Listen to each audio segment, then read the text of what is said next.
Hello everyone and welcome to Cuppa.tv. It is Cookie here for our Pick My Brain show. I can't wait to be welcoming in Katie Iles very, very soon, and we're talking about a very important topic area today.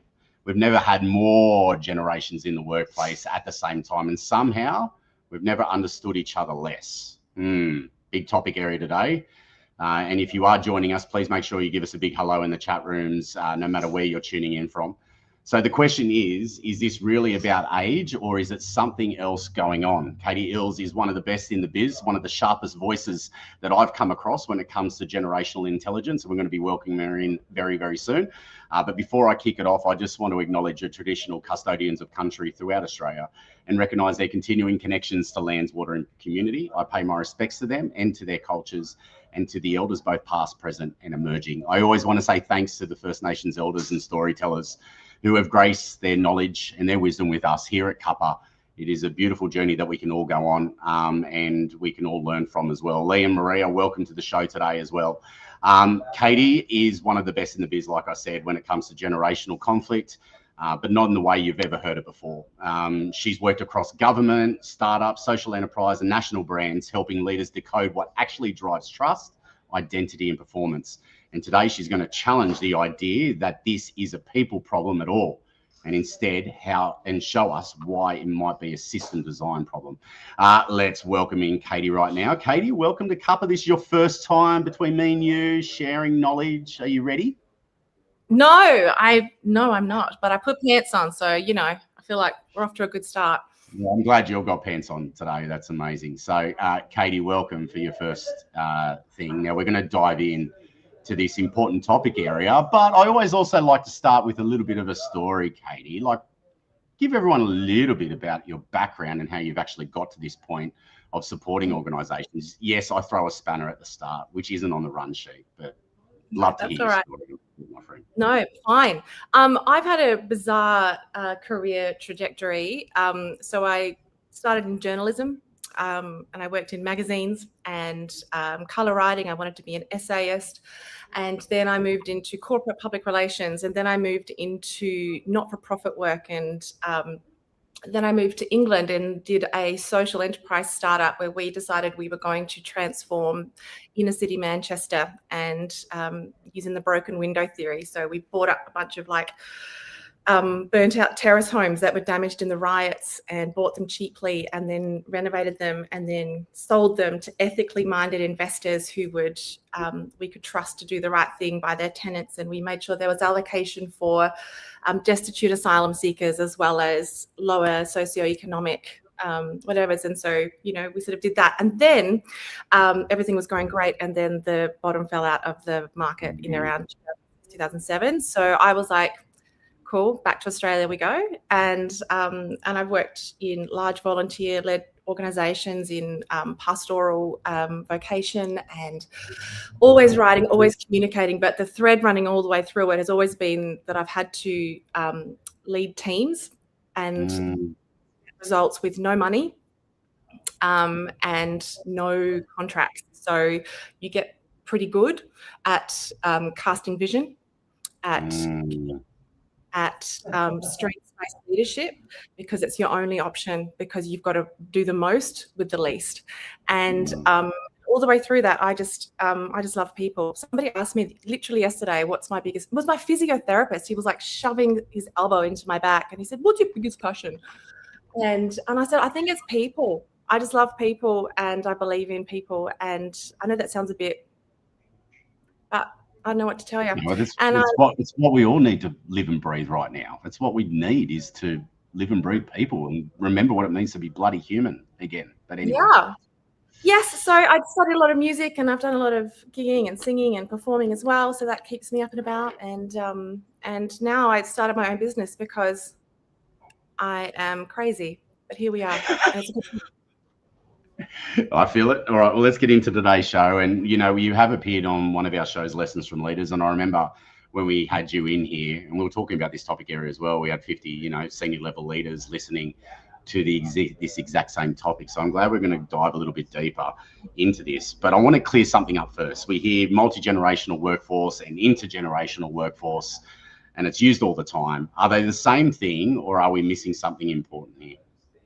Yeah, I mean, well, defining terms is really important, isn't it? Because you can have multiple of something, meaning more than one, and you can have inter, which means together. So if we were to talk about interdependence, it means that I'm not the same as you, but I rely on you and you rely on me. And that's how we get, those crazy stone structures that they build that don't seem to have anything holding them up. That's interdependence. So multi-generational is the presence of multiple generations. So that's fine. That's just what is. But whether or not they become intergenerational, whether that team is intergenerational, whether that workforce becomes intergenerational, is dependent on the systems and the culture that are built around the presence of multi to turn them into a community. A little bit like, you went from having a bunch of elves, orcs, hobbits, and then they become the Fellowship of the Ring once they learn how to come together. So inter means meaning together. Multiple means more than one. So is the question then around, so the real essence of what we're trying to achieve out of today's discussion is how do we be more intergenerational so everyone is unified in the one message versus all of us focusing on this multi-generational workforce and young people versus old people? Yeah. So what happens is that people will call me up, and it's usually a super stressed out C-suite type, and they're like, can you come in and fix our Gen Zs, or can you come in and sort out our Gen Xs? Can you come in? Like, everyone's freaking out. We don't know what to do. And the executive is frustrated, often angry. They are just like, I just want to do my job. And instead, I have to deal with all of this noise all of the time. And, and then that turns into a conversation of, I don't know how to be good at my job anymore. And I'll always say, well, what actually is your job? Like, what's your job? And they'll go, oh, my job is to be the chief of something and do good things and make money for, and I'm like, no, but what do you spend most of your time doing? And they'll go, oh, working with people, solving problems, all this crap I don't want to be dealing with. And I'm going, so what's your actual job then? And I'm going, but the problem is that what they're paid to do, what's on their P&D, is not necessarily what they're having to execute in the workforce in order to get this happening. And they're judged on whether or not this happens, but what they're having to do in order to get it done doesn't appear, isn't systematized, isn't resourced. It's just assumed that they will be able to take what is given to them and deliver an outcome without actually stepping back and interrogating the system and going, have we created the structural conditions around our people at every level that are going to enable them to produce more of what matters? And so what I think is happening, and there's a real lag around it, is that the presence of Gen Z coming into the workforce has been a real upsetting of the apple cart, because they've got an opinion, and God love them, they're happy to let you know. But I love that. They're holding up the mirror to us and going, this is what I'm saying. I don't really want to sign on to your crappy social contract. Is that really what this is about? And we're going, oh, you lazy. How dare they? Like, how very dare you, like, you lazy, entitled little whatever, what do you mean you don't want to work 60 hours a week? What is wrong with you? Do you not even have a work ethic? Like, And so it's kind of that process, and the difference of Gen Z, the otherness of Gen Z, because they've been formed differently, kind of is quite confronting in the workplace, because we don't have a system, we don't have a lexicon, we don't have a culture which has had to absorb that kind of energy and that kind of perspective before. And it's a gift, but it means then that we are now having to confront the ways that we work, the meaning that we attach to work, the expectations we have of work, and what we consider good work or a great outcome. And once we've defined that, then we can work out how we get to it with the most age diverse workforce in history. So I think there's a lot of stressed out, tired people who've got a lot of pressure to deliver a lot, and with more competition in the marketplace and more pressure on resources, and we haven't I suppose acknowledged that in how people are resourced and what leadership looks like. So I feel like we're using old playbooks and wondering why they don't work anymore. Well, that's what I was about to say to you. It feels like the system in general feels like it's being challenged in so many different places and spaces. Like, we held an incredible conversation last week around, the Gallup latest reports around disengagement and actively disengaged. And I suppose that is my next question to you, Katie. Like, is this the moment in time where we really have to think about, well, what does work actually look like now so we can be more productive? But at the same time, my flip question to that is that most people inside organizations haven't got the trust of that business anymore or their leaders.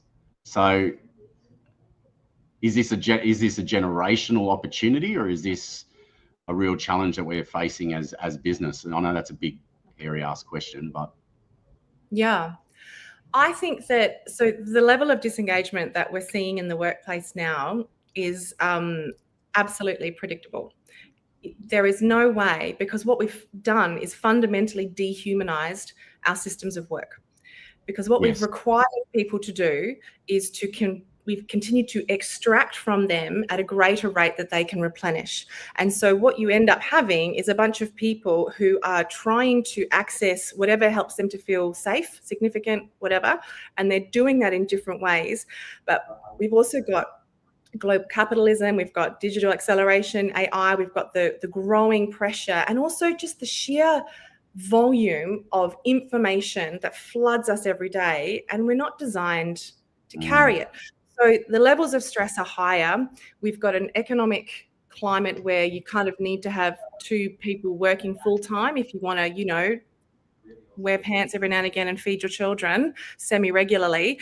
And that means that people are working more. It means that they are less able to be interdependent, and they have to be more available to be, I suppose, economically productive for their workplace, because that's how they get And so I think that we've got a humanity issue, because we can start to see, and it's accelerated post-COVID, how many people are not well.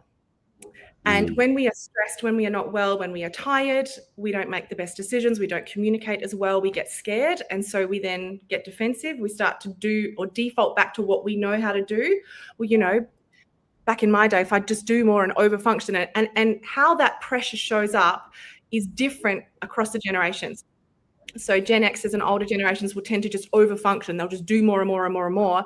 Whereas Gen Zs and younger people tend to just pull back, they withdraw, they disengage, they take the mental health day, and we're just like, but it's all giving you information. And I think that the workforces that are clever will see what a false economy it is to keep asking people to produce more with less.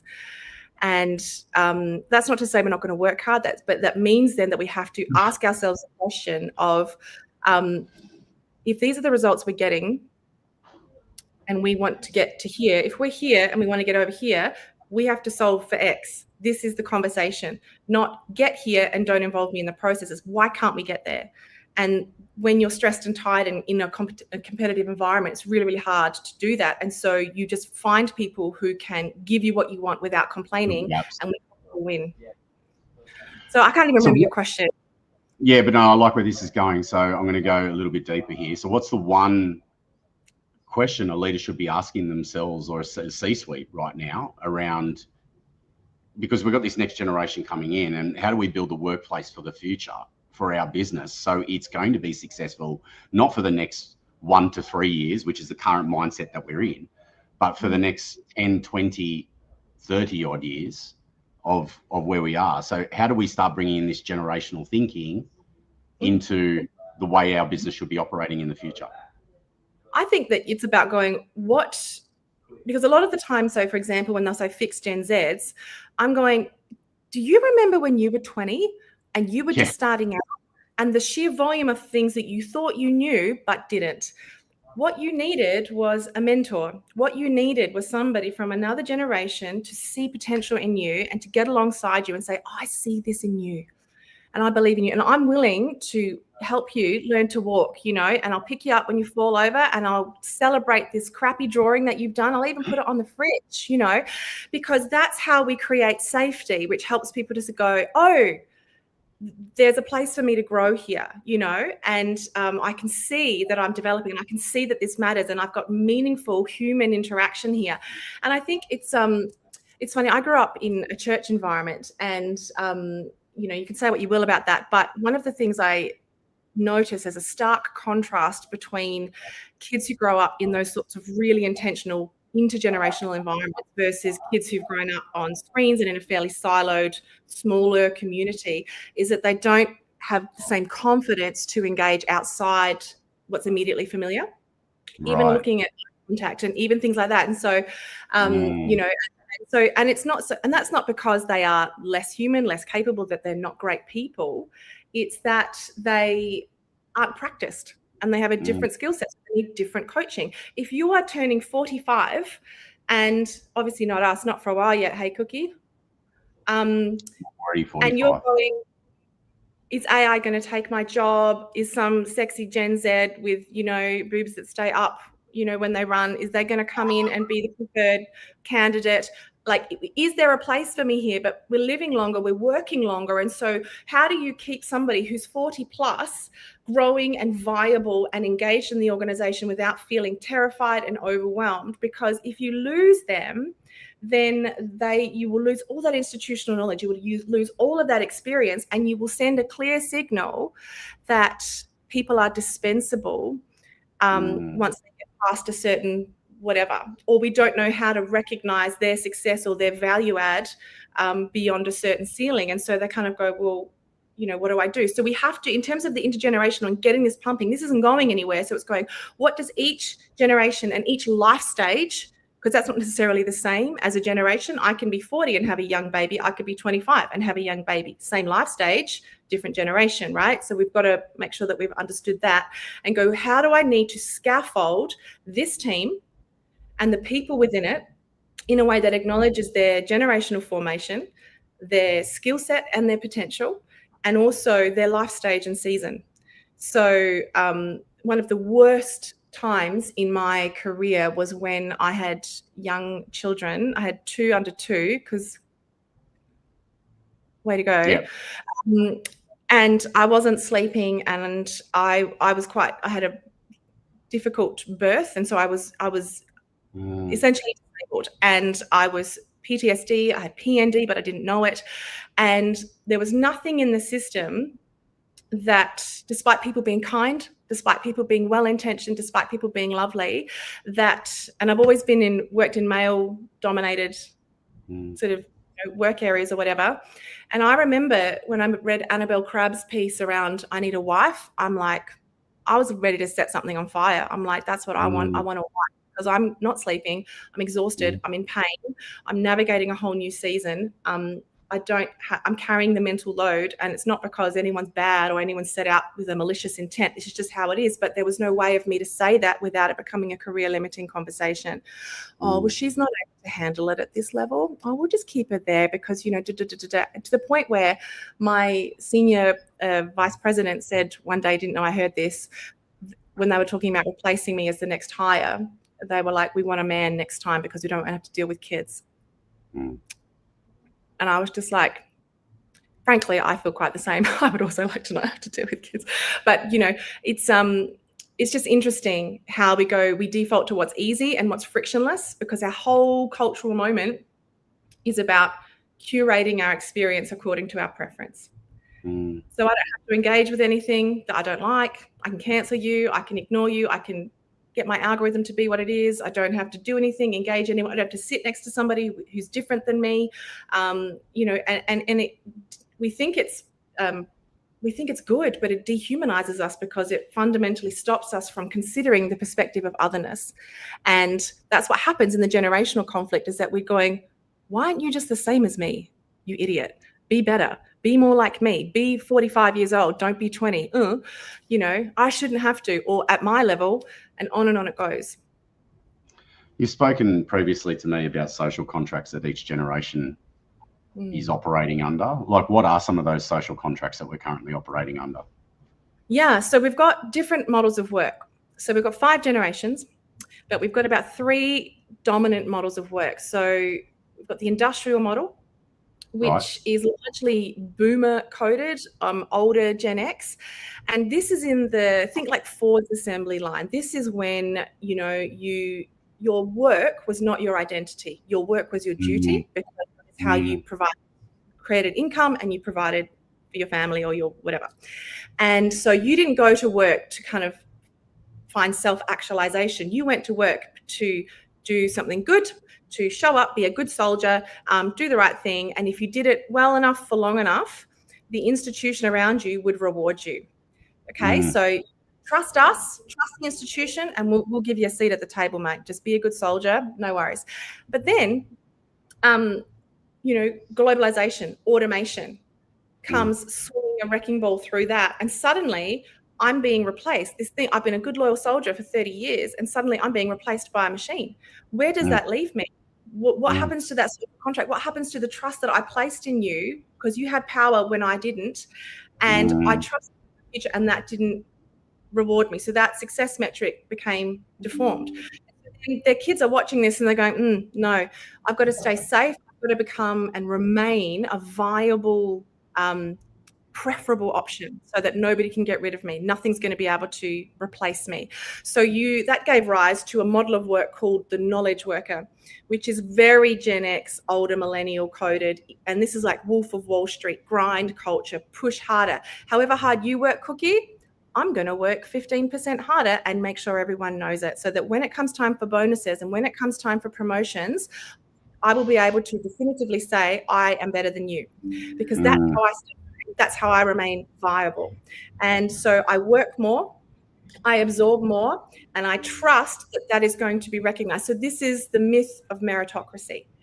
Okay, but then like making bank, they were having a great time. They're waiting for their son, little Johnny, to come through and take over the family business. And so this poor Gen X, who's been slaving away for 60, 70, 80 hours a week, suddenly gets passed over for promotion because, you've done such great work here, but we really think we need a younger perspective.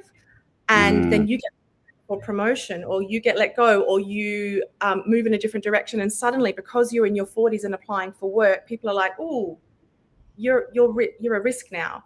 And it's like, nobody's going to work harder than me. Nobody. And so you do more all of the time, and it sort of dehumanizes you there. So the social contract is I'll be the best and I'll earn my seat at the table. And then we've got the Gen Zs and the Gen Alphas who are looking at these two things going on, and they're going, I can see how hard you're working, mum and dad, and I'm a beneficiary of that, but I would really like to spend some time with you. That would be cool.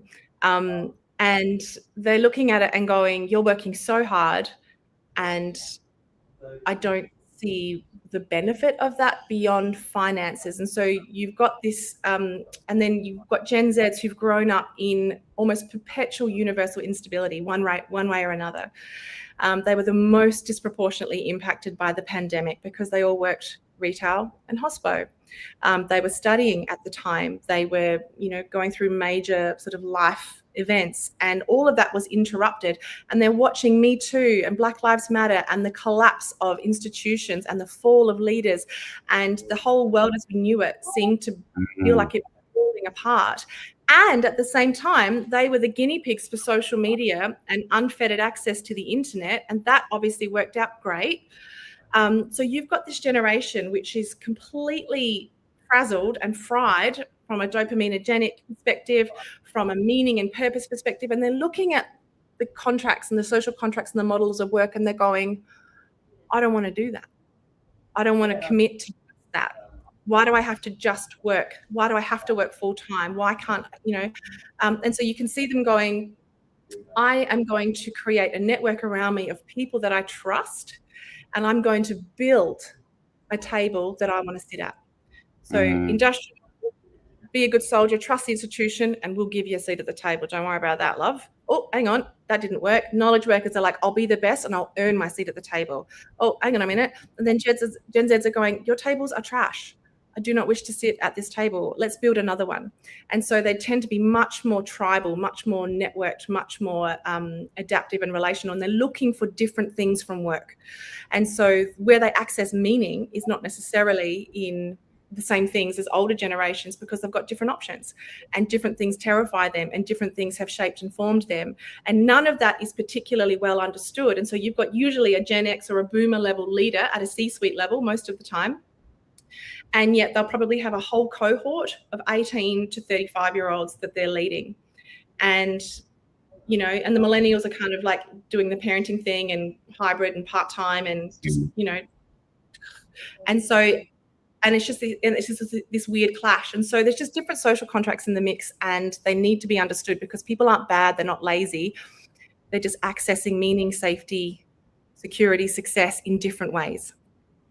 So I'm trying to get to where the hope is out of all of this, because that feels also like it feels so freaking hard to manage because we're so ingrained in our own systems and processes. And I'm hearing you, because I am that one that just will fucking work their ass off for, you know, because I've been built in that generation of doing it, and I'm sitting here today going, I'm still doing it. So, like, if you're in a big business and if you're a CEO, is it about getting on the ground more and listening to the younger demographic? Like, how do we build the hope engine around this? Yeah, I love that question. One of the things I love to say to CEOs, because they love I was telling Aaron Thompson this the other day. I was like, I had this guy who called me in because he's had a big CEO of a big company, and he called me in and he said, these are our problems. Can you fix them? And I said, I'm going to ask you some questions, and then I'm going, so I don't think this is your problem. I think this is your problem. And then he leaned forward like this, did one of these and went, well, Katie, what you don't understand is, did it. And I was like, Gary, I'm going to stop you there. And I was like, because I'm sitting here because you have a problem. I don't have a problem. You have a problem. And so I'm not really, this isn't going to work if you either don't give me the information that I need to help you, or you're convinced that there is no other information and nothing else could be true. So my question to you is, how do you know what you know?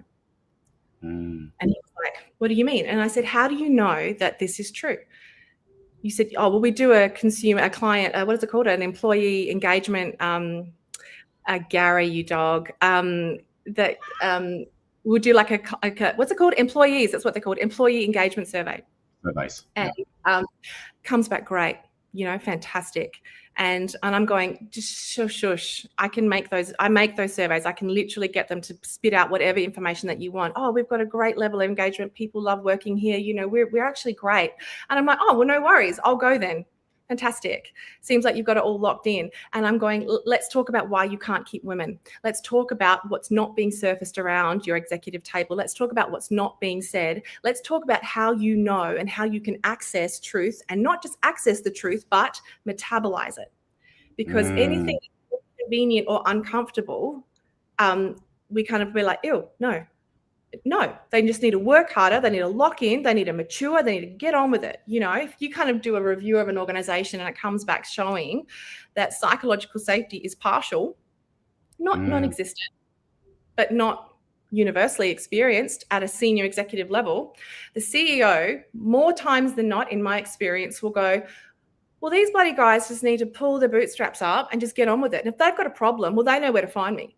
You know, and if they're not saying it around the table, then they need to understand that their job requires and I'm going, all right, well then, no, I guess you're right and they're wrong. I guess this information is not worth considering because it's inconvenient to your current narrative, or mostly to the bandwidth you have available. So I think if you're going to transform any workplace, any team, anyone, your number one biggest ROI decision is to create bandwidth for yourself and disabuse yourself of the notion that your over-functioning is having the intended effect, because it's just not.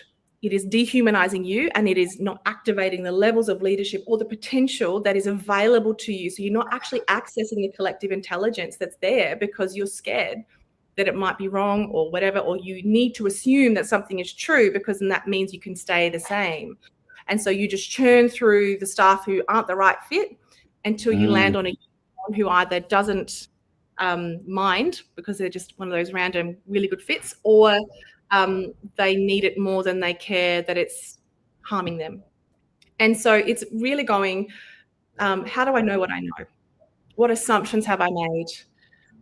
Yeah, exactly. Such thing as partial psychological safety. I'm going, that's exactly the thing. And the fact that I was asked to take that line, partial psychological safety, out of a report the other day. Really? And I was like, so I just didn't say anything. I just sat there and I listened. yeah. So anyway, a bit of that. I can't even remember the question again. How Sorry. much of what you do is actually helping that CEO or C-suite understand where their unconscious bias lies or their preconceived conceptions lie versus the actual action of implementing? Because it feels like you've got a big job there to just get through the blockage of how they're thinking. What's hilarious about that is that this is never what I intended my job to be, but I worked out that I couldn't do the thing that I thought I wanted to do unless I had this conversation first. Because it's weird when you're a consultant, because you have this unique kind of, I suppose, vantage point to see the wood for the trees, and the people who are really great people and they're working really hard and they're so clever and they're so committed, but they're in this kind of centrifuge, which is going faster and faster and faster and faster and faster and faster. And you just need somebody to go, hey, let's get you an off ramp for a little bit so you can think about your thinking and just take a little minute and go, what else might be possible? What else could be true? What have we assumed can't change? What's one thing we could try? And, but they're also scared of losing their job. They're also scared of, especially like at my level, I get a lot of, well, at my level. And so they'll go, oh, this, and this. And I'm going, okay, what do you reckon it's like to work for you? Ooh. And they're like, excuse me? And I'm going, I was like, what is it like to work for you? And they're like, and they'll go, well, I try to be kind and I try to be really clear and I'm like, great, but what is it like to work for you? And I was like, would you know? And I said, so let's talk about how feedback is given and received here. My dad always used to say feedback's the food of champions. Well, we do performance reviews and and I'm going, oh, all right. And I'm going, that's so dumb. It's just the dumbest, and so it's funny because we, like hubris, like nothing fails like success. Hey, it's like you get to this point and it's like, I'm the CEO, I'm the C-suite, I'm the COO. Let me tell you a thing or two, Sonny Jim, or our company's returned X profit and And I'm going, yeah, at what cost? I'm like, how's your marriage? When was the last time you went out with your kids? Do you sleep at night? I had an executive the other day say to me, I've just been diagnosed with stress alopecia. And wow. And I was like, cool. And I said, so that sounds fun. And I said, so what are you doing about it? She said, you're the first person I've told. I'd never met this one before in my life. I said, what about your husband? She's like, oh, he's angry at me because I work so much. I don't want to add this into the mix because he'll tell me that it's my fault. And, and it was just wild to me. And I said, have you told your boss? And he said, oh, I don't want to add anything to their plate. And I said, that's not what it is. And I said, come on, we've come this far. Let's get to it. What is it? And it took her probably 15 minutes, but she eventually said, I'm scared that if I admit this is what I'm experiencing, they'll think that I can't handle my job. So she's like, I've just got to get through the next 2 years to the end of my contract. And I'm going, so that's the way. Those 2 years where you're going, by the sounds of it. Kind of, yeah. It's weird. So I think what we value as a win in our success metrics, but until we can actually take a step back and realize, it's kind of like when you'd see this, Cookie, like when organizations are sort of scrutinized in the media. And I'm going, well, yeah, okay, that's going to happen. Why do we all clutch at our pearls and act so shocked that it's going to happen? And I'm like, it'll be one news cycle, maybe two if you're really naughty, and then you'll jog on and no one will think about it again. But meanwhile, you've deployed 70% of your resource to manage a situation that you can't change and you can't control. It doesn't really signify. And over here, we've created all this load, and then we've gone, why aren't we getting the results that we want? Bloody Gen Zs, and off we go, back to the races. Bit of a different question, but let's say you're the CEO of a company that's scaling really quickly, Katie. Like you've started and you've built. I want to get to the core of the foundation of what you're going to build as this. And let's say you end up at 200,000, 300,000 employees. Not that you ever want that, but what would be the foundational stuff that you would never want to let go of from that startup phase to being at that 300,000 employee pool? Yeah. This is funny because I do a bit of work with the entrepreneurs organization. So spending time with scaling founders is quite familiar. I think the number one thing for me would be that everything is up for grabs. There's no sacred cows.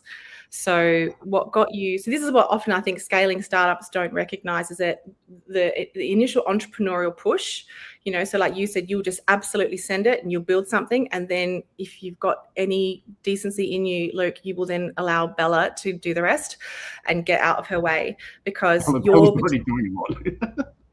your particular genius and your particular value add sits in a certain area, right? And so it'll be going, there are no sacred cows. And so there's one organization in London that I did some work with, and they, every 3 months, everything is up for grabs. And so they put everything on the table and they go, what are we going to stop? What are we going to start? Did this work? I don't know. And so it's absolutely normative to interrogate your premise constantly. Again, it's how do we know what we know?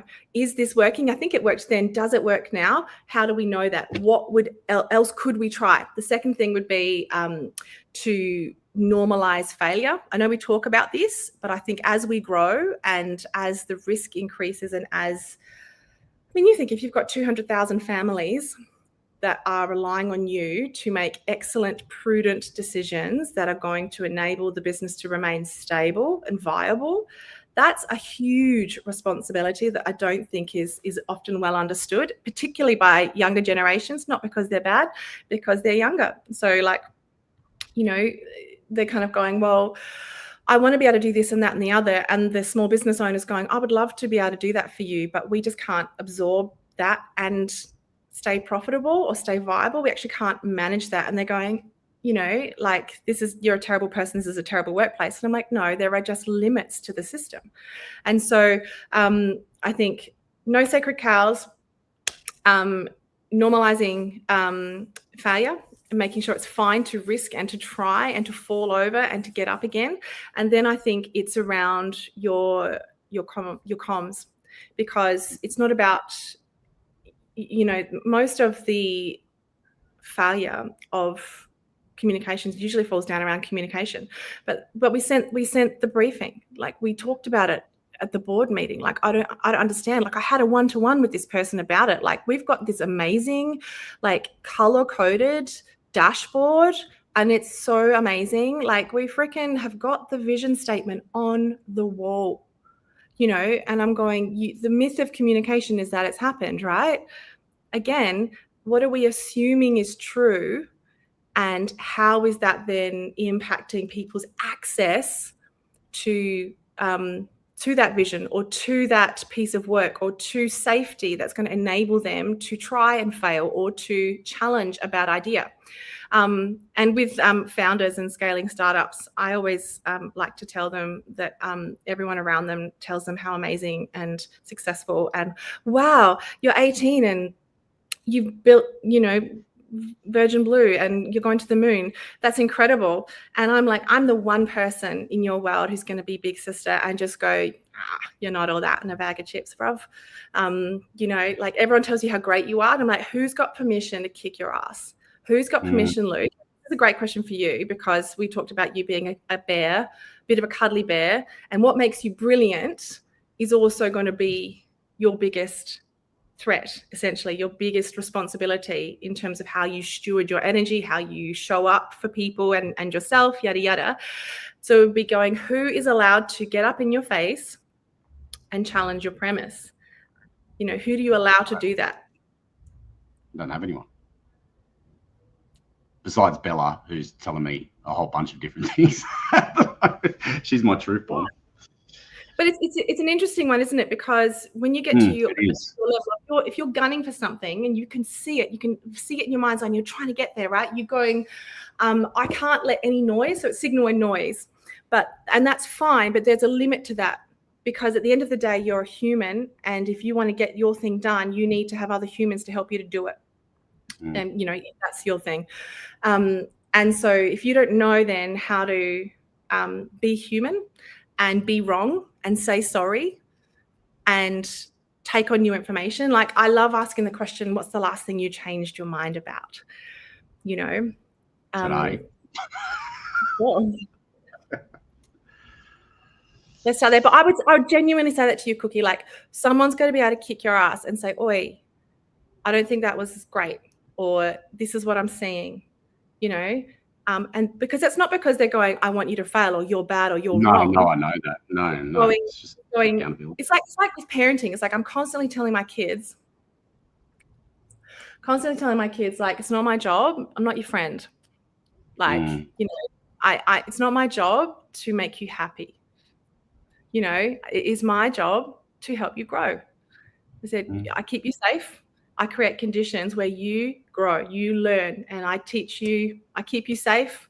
You've always got a safe place to land in me. I'm going to teach you character the best that I can, and I'm going to help you see the world differently. And that's when difference and otherness and learning to be human together, interdependent, intergenerational, is just such a gift, because I hang out with my friend Linda, who's 86, and she sees the world different to me. And every week I try to spend time with people 20 years younger than me and 20 years older than me. And then people my age who are boring. Sorry, Cookie. You know, we are whatever. And I love it because they see the world differently, and I learn from them. And that's not a threat to me. That actually helps me to be better and more human and more curious and more engaged. And I feel like that's the discipline. Like if I was a CEO, I would spend probably 80% of my time with people. I wouldn't be solving problems. I wouldn't be working in the business. I would be ruthlessly going, no. Like I mapped a big organization that had 7,500 employees, and the CEO was super stressed out, over functioning, absolutely beautiful human. And so I said, I'm going to map how you spend your time of a week. So she's getting an executive wage, good on her. And but we think because we pay them lots, we get our pound of flesh. Am I right? You're not allowed to complain because we. And I worked out that she spent 73.6% of her time on things that were not her job. Wow. And I don't think that would be uncommon. No, and so I said, tell me where's the accountability in that? And who is the person who's able to say to you, you need to step back from that? Because if I was a CEO of an organization of 7,000 people and I had a senior executive leadership team of 10 people, I would spend 70% of my time with those 10 people so that they could spend 70% of time with their 10 people and their 10 people and their 10 people. And suddenly I don't have to lead an organization of 7,000. I have to grow 10 people. That's how I would do it. Sorry, my dog's just come to say hello. That's all right. I could hear the pause coming in, and that's great because it brings it all to light. But you know, Katie, thank you for those moments. Like, because they threw a lot of questions in my head, which is important as well. Because if I'm always learning, it means everyone else is learning as well. So I really do appreciate you throwing those tough questions. We're coming up to time, and I suppose this is my opportunity for everyone, to maybe just leave a comment in the chat room of something that really hit you today. But B, if you've got a question for Katie, please put it into the chat room as well. One question, and we're going to go a little bit over time here, Katie, but one of the latest stats that came out is only 6% of Gen Z aspire to leadership. What's behind that shift, and what might it mean for the future of leadership structures in your mind? Lazy bastards, am I right? Gosh. No. Can we outsource this? Smart effers. Can my mum write me a note to get me out of PE? I raised this with my dog is literally trying to tunnel. Can you see that? Yeah. Get out. How amazing. I literally said this to Bella. I think that this is such useful information. When I read the Gallup report, the thing that jumped out at me was the 6%, and I'm going, isn't that so interesting? And so I showed it to a few people of different generations, and all of the older generations did this. Of course. Oh, it's all right, guys. We'll handle it. Don't worry. And I'm going, yeah, but that's information. Like, it's annoying, but it is what it is. Like, whatever else, if we don't start with the truth, we don't have an accurate baseline, that we have no options on the table. Unless we know what is true, unless we can be clear, then we don't know what's going on. So I look at that 6%, and I said to Bella, I'm like, this is a reversible statistic, because what that shows me is that they are looking at how we have systematized and how we have scaffolded and how we have rewarded and what we have asked of leadership, what we have asked and what we've exposed them to. in terms of authority, responsibility gap and all those sorts of things. And they're going, I'm not interested in that. But it doesn't track, because the other side of it is that Gen Zs are wildly entrepreneurial. So percentage-wise, gig economy, people starting businesses, trying things, wanting to create sort of lifestyle businesses, all of that massive in Gen Z. So it's not that they're not willing to work hard. It's not that they're not willing to do things that carry risk and weight. It's that they're looking at the way and the social contract and the structure and the current form of leadership positions, and they're going, the opportunity cost is too high. That's a stitcher. Who would want to do that? And the thing is, when you're diagnosed with stress alopecia and you haven't slept and your blood pressure's off the charts and you're terrified all the time and you are terrified at work, you're over-functioning there, you never see your kids, your relationship's under stress, and you are having to divest yourself incrementally of your own humanity, oh my gosh, then I'm going, I don't want that either. But the thing is, you don't want that. It's just that these guys will say it. And so I think that in 10 years, that statistic will look wildly different. Quote me on that. Put me on the record. It's and on I the think record. also that is a massive, that's our responsibility.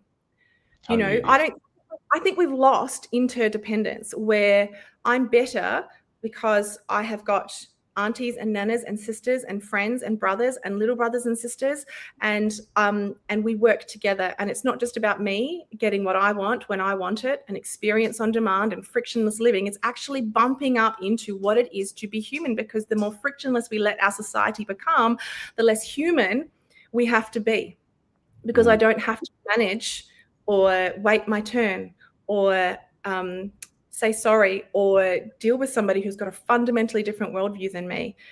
And I think that all of that is a massive opportunity. So the 6% of people aspiring to leadership means we have an opportunity now, and frankly, a duty to look at how we are just, I suppose, our term, what is leadership? Because I think what we think is leadership is just subject matter experts that are promoted to the point at which they are so stressed they lose their hair. And what would make the 94% want to be leaders? I think cash, Paula. Like, just hold hard. It's, I mean, honestly, what are we even saying here? It's like money. I mean, Wolf of Wall Street was onto something. Anyway, I think that, we've got to look at what it means to unlock human potential and capacity, because when humans are well, when they are safe, when they are seen, when they are loved, when they are bounded, when they don't just get to do whatever they want when they want to do it. Emmy, they are able to produce more because they're happy, and therefore they're parts of their brain that light up. Where's Delia Smith when we need her? Delia McCabe when we need her? They light up, and they're able to innovate, and they're able to connect, and they're able to engage, and they've got more energy because they've got more cognitive bandwidth. And all of that seems to be a win-win, and it doesn't actually take much to move the needle, I really like that. I really like that.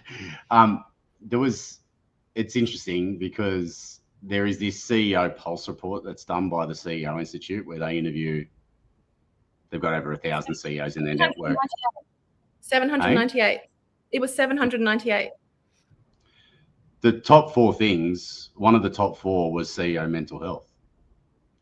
So if it's not a good time to actually go, holy shit, what I'm doing right now is actually not working for me, let alone those people in my business that I'm putting pressure on because my mental health's not in a good spot, so is theirs, and disengagement's low and everything else is happening at the same time.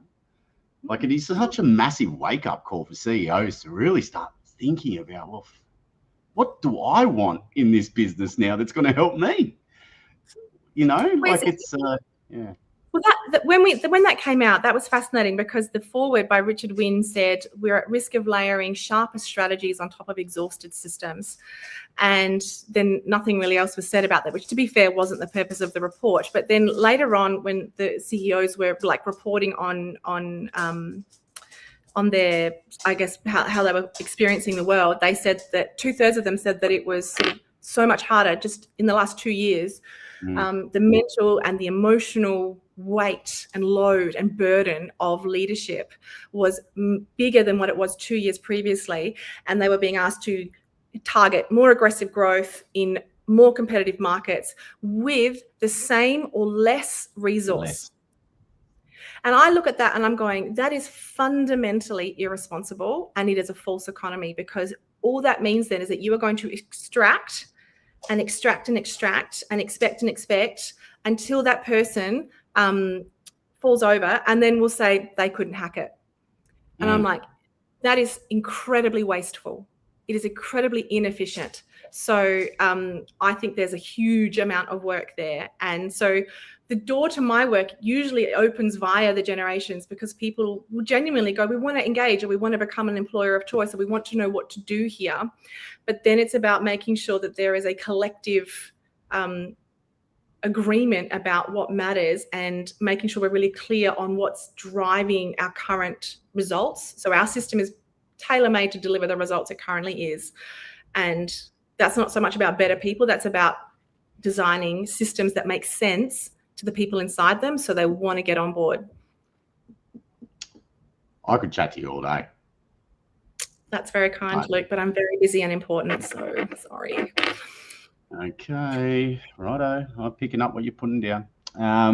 Now, everyone, don't miss the opportunity to connect with Katie. We'll answer this question in a second, but you know, we've got this beautiful platform which allows you to be able to directly message, get in contact with Katie around this important topic of conversation, but also any other sort of topic that pops up. So you can find out a little bit more about Katie here, some of her fun facts. You were voted most likely to become PM all throughout school. Yeah, watch your back. I'm ready to go. Actually, at this point, I'm ready to run for something. You once stole a stumpy-tailed lizard from science lab at your primary school and kept it as a pet for a week before you got busted. Yeah. And I'd do it again.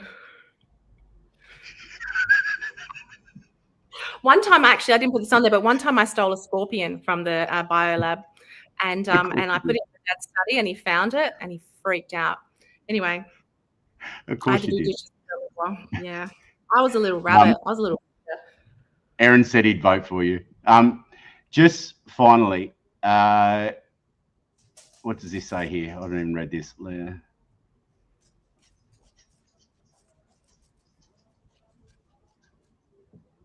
Anything to add to that?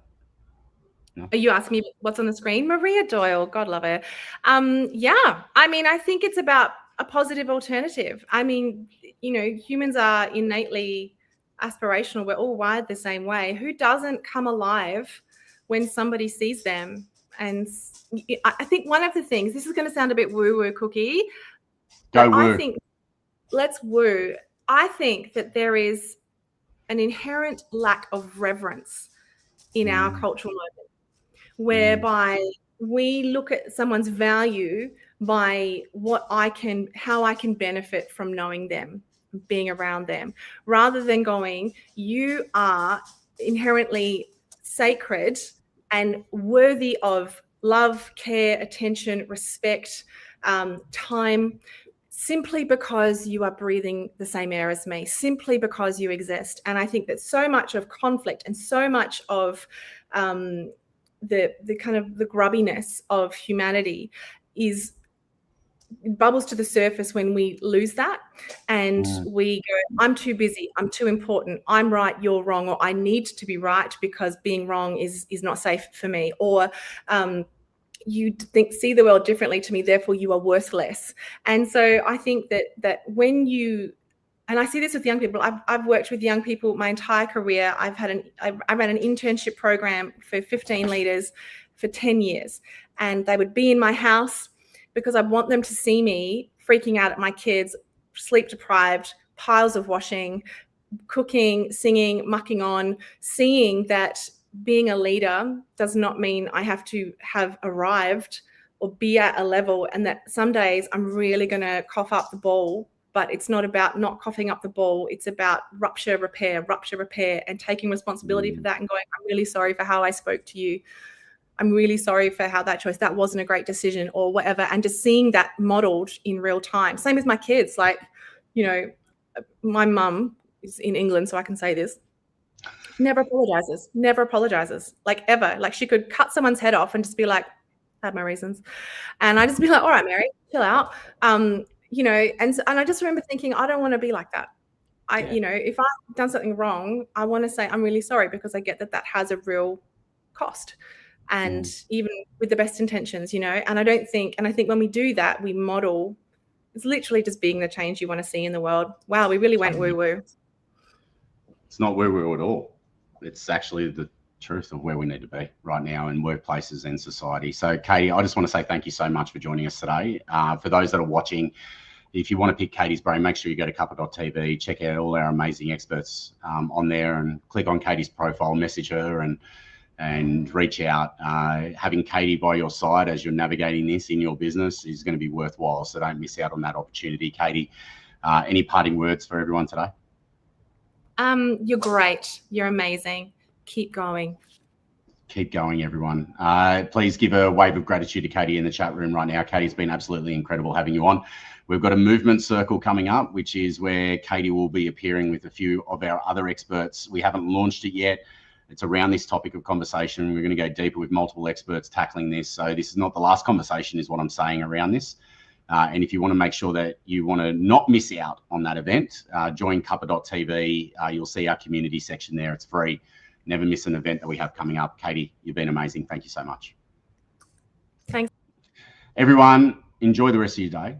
Hopefully enjoy this conversation. If you loved it that much and you think someone else inside your organization needs to see this, please share the replay. It'll be made available in the next sort of 24 hours. It pretty much goes straight live on YouTube anyway. So you can check out our YouTube channel, give us a follow as well. But yeah, it was really awesome to have Katie in today to add that perspective. It landed a lot of points for me to really consider, especially for my own way that I act and be here at Cuppa. And no doubt it impacted you as well. So thank you so much, everyone, for being a part of Cuppa today. We'll see you soon. See you later. Bye.